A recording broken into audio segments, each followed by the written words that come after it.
What's going on, guys? Unknown Player here, and today, once again, we're going to be running up a couple of interesting topics, a bunch of stuff on the VEX, and how Ashimir may have referenced a DLC area. Also wanted to talk about seasons and how they tie into future events. There's a super random Easter egg and some other stuff as well. So let's begin with talking about the VEX and something pretty interesting that Ashimir says during the Pyramidion strike, and this is actually relating to the concept art and leaked cinematics we saw a very long time ago, and it's very likely this could be something we learn about in the upcoming Curse of Osiris DLC launching in early December, and we know that this DLC is going to be based around the VEX, more specifically time traveling through the VEX network to rescue Osiris from them. So I'm going to quickly play this part of dialogue from the strike so you know what I'm referring to. You should now be arriving on the shores of an inscrutable radiolarian lake. Oh, not a pit? What pit?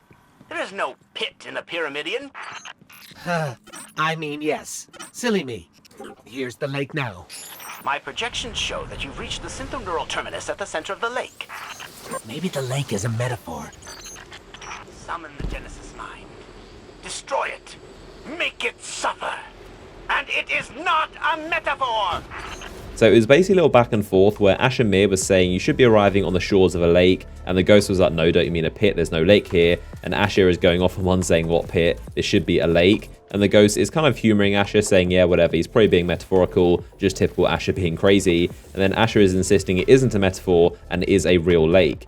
So the game does a pretty good job of painting Asher to be the typical crazy guy, always rambling about nonsensical things, and they obviously make him to be not a very likable character with his personality, so you kind of shrug off his ramblings, and him talking about this lake is one of them. Your ghost even laughs at him like he's a crazy person. So as it turns out, Ashimir was actually onto something, and this lake is a very real and very important place, and it's actually this place you can see in this concept art that I covered many times in recent videos, but this place's actual name officially is the VEX Army Gestation Lakes. So there you go, that word lakes, which doesn't appear very many times in Destiny, especially not for the VEX, is actually right here. So this is the exact place that Ashimir was talking about, and also of course this looks identical to inside the Pyramidion, exactly where you're just about to fight the boss. So there's definitely a lot of similarities here, and this, if you don't know, is basically the place where the VEX are born and they actually come out of. It's called Gestation Lake, so it kind of implies this is where VEX are created, where they're born essentially.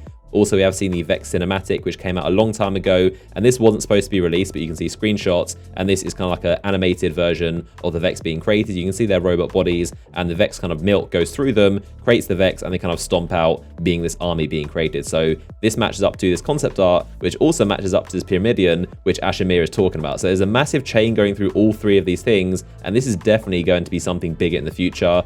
Now, the reason Ashimir knows this stuff, he isn't just a crazy old man. He's actually been very, very involved with the VEX, and he's been doing a lot of experimenting, a lot of research, and also a lot of fighting against them. He did launch a raid against them with some other fireteam members who died, and he was the only living survivor. And the VEX actually captured him during this raid, and they kind of transformed him into being partially VEX. That's why his arm is actually part VEX robot.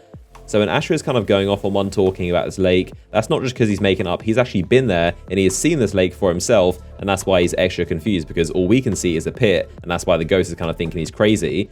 Now, something else I only recently actually just realized looking very closely at this image is that this is actually a kind of paradoxical image, very similar to kind of MC Escher paintings, the Infinite Stair ones that are all crazy. If you look in the top there, especially the top left, that's actually the water. So this image is literally like one of those kind of optical illusions where the water is everywhere, and it's almost like this infinite kind of rotating image that doesn't make sense and it's based in an optical illusion. But if you look around, there's water on the left and the right side. There's always going to be this kind of VEX lake, and they all meet in this one central point. So it's basically like a paradox, and if the VEX have made an infinite set of these lakes that go on forever, so they can all definitely be connected, which is really strange. But as always, let me know your speculations and theories down below in the comment section. I'd love to know what you guys think of this stuff. So next up, I want to talk about seasons in Destiny 2 and how they're going to be a much bigger deal than you might think. So far, I've heard very little things about them being mentioned, like in the clan page, and the Iron Banner quest is for Season 1, but Bungie actually have a much bigger plan for seasons, and they are going to be more or less how they deliver new content, like events or DLC to us. So Bungie actually recently said some stuff about seasons, which I'm going to talk about in a second, but so far in game we have very little mention, with each clan season represents a new clan level reset, with new perks to unlock on clan banners as you level up, and a new seasonal banner staff to earn.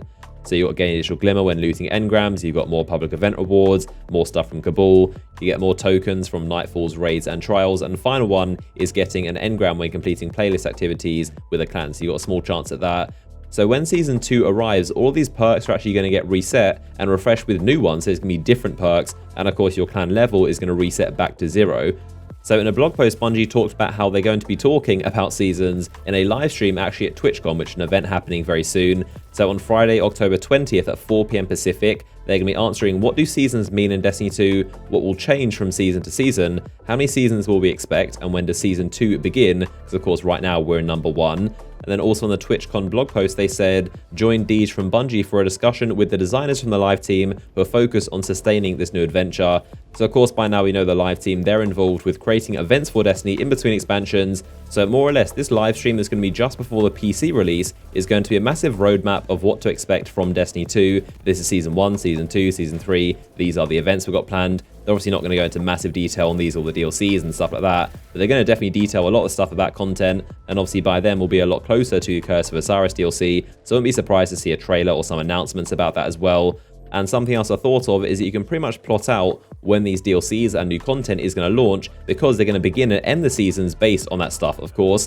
So when they launch a new expansion, you can probably guarantee that that's going to be at the beginning of a season, because it wouldn't make too much sense to launch an expansion or some new content in the middle of a season. So very similar to most games that have seasonal content releases, you can expect these seasons to mark when there's going to be new stuff releasing. So there's also been a ton of speculation on the timing of this event, which is 4 days before Destiny 2 launches on PC, and a lot of people have been thinking that Bungie may be holding back some content for the PC players to enjoy with the console players that have obviously been on this game for the past month.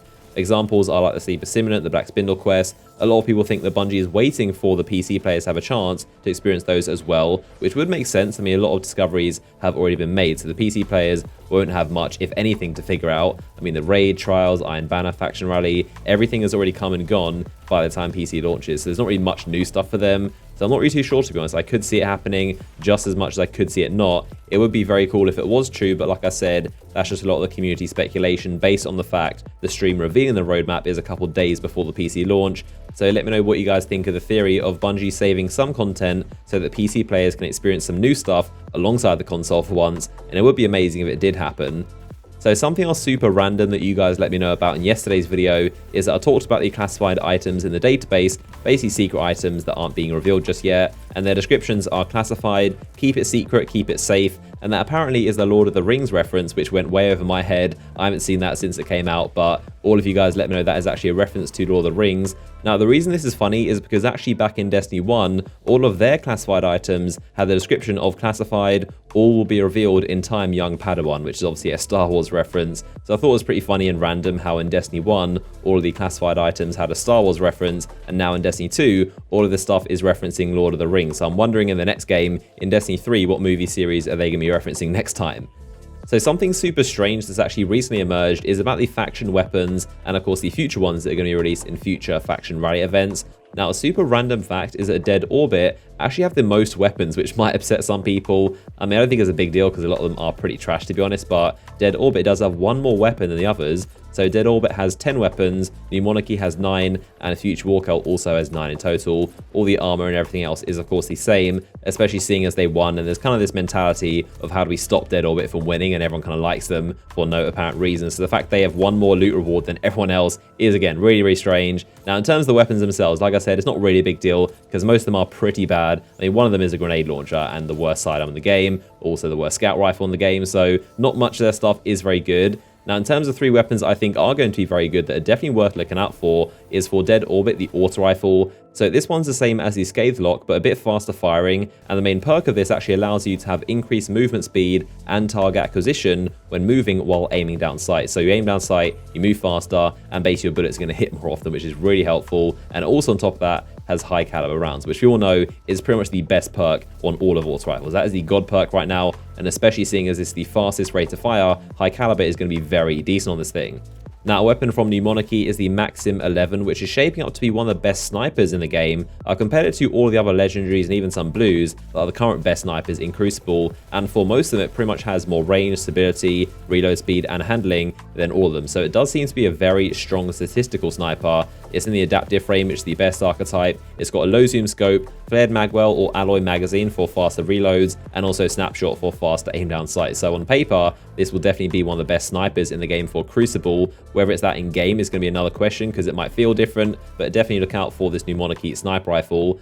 And a weapon from Future War Cult is the Heart of Time Pulse Rifle. This is actually a weapon that would have been sold if they won, but they didn't, obviously. The Omolon Pulses are some of the best in game right now. The Nurgle and the Agenda are really strong, and this one has that with Firefly. So really looking forward to getting this thing as well. But there you go, a rundown of some pretty random and interesting topics I thought were worth discussing. As always, if you enjoyed the video and want to help support the channel, then a like rating down below would be much appreciated. If you want to watch another Destiny 2 video from me, then you can click the image on screen right now, and I'll see you guys next one.